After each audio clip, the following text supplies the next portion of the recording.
ब्रह्म मुहूर्त ध्यान उपरांत सत्संग। तुलसीदास जी द्वारा रचित हनुमान चालीसा आइए आपके समक्ष उसका अगला चरण, अगली चौपाई प्रस्तुत होती है।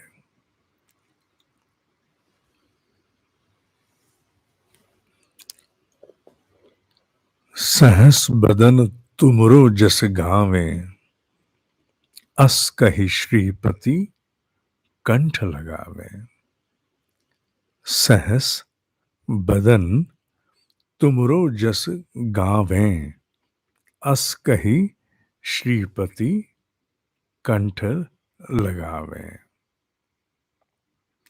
सहस शब्द का अभिप्राय तीन प्रकार से मुख्यतः समक्ष आता है।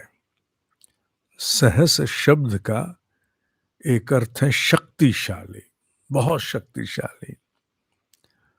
सहस शब्द को अगर सहस्त्र के रूप में ले लिया जाए तो उसके दो मर्म हैं।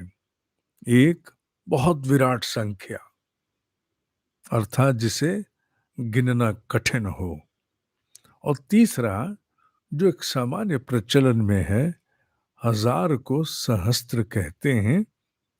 तो ये जानते हुए कि ये लोक भाषा में कहीं सहस्त्र को तो नहीं कहा गया, पर अगर हम प्राण की शक्ति के अनुरूप इस सृष्टि के अंतर्गत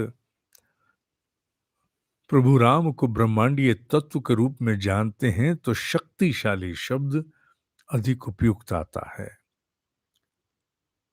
सहस बदन, बदन शब्द कहां तक हिंदी भाषा से संबंधित है इस पर भी कुछ कहना कठिन है, पर इसका जो मुख्य उल्लेख आता है वो है अस्तित्व से। देह भी कहते हैं, देह अर्थात शरीर भी कहा जाता है, पर मूलतः अस्तित्व इसका तात्पर्य है।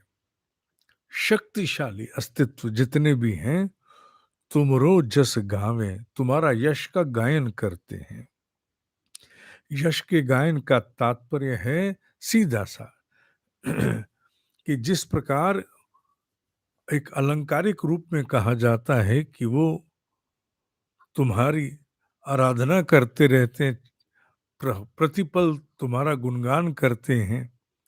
इसका तात्पर्य ये नहीं होता कि कोई हारमोनियम लेकर के गाना गा रहा है। तात्पर्य होता है कि तुम्हारे गुणों का बखान करते हैं, तुम्हारे विषय में बहुत अच्छा कहते हैं। शक्तिशाली अस्तित्व जितने भी हैं वो तुम्ही से अभिप्रेरित हैं, तुम्ही से अभिसिंचित हैं।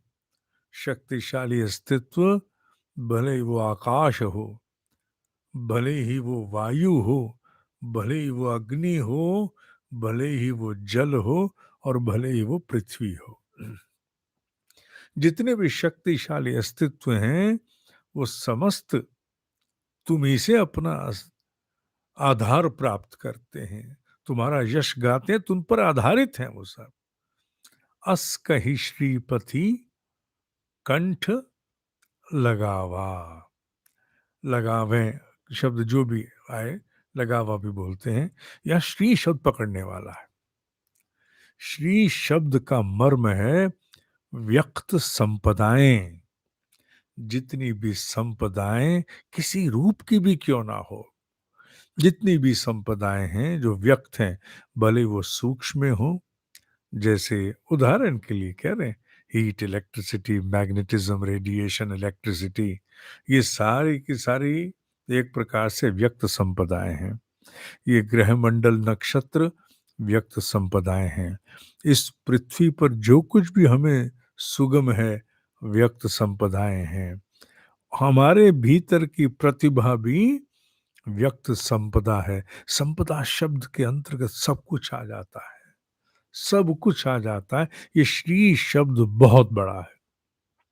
ये श्री शब्द इतना बड़ा है कि इस श्री शब्द के लिए जानकारी प्राप्त करना आरंभ करें तो अनेकों ज्ञान की धाराओं ने अपने अपने स्वरूप में इस शब्द का प्रयोग किया है। किसी ने एक प्रकार से तो किसी ने दूसरे प्रकार से। तो यहां श्री का तात्पर्य है व्यक्त संपदाएं। व्यक्त संपदाओं के पति कौन है? श्रीपति, ब्रह्मांडीय तत्व। श्रीपति कौन? ब्रह्मांडीय तत्व। व्यक्त संपदाओं के पति ने तुम्हें गले लगाया है, गले लगाया, अंगीकार किया, तभी तो पुरुष और प्रकृति के द्वारा सृष्टि की रचना संभव हुई है। अस कहीं श्रीपति कंठ लगावा। अनुमान आकृति में जितने दिखते, व्याप्ति में तो उनकी कोई सीमा नहीं पाई जा सकती। आज के लिए इतना ही। ओम ही सत्य है, ओम ही सत्य है, ओम ही सत्य है।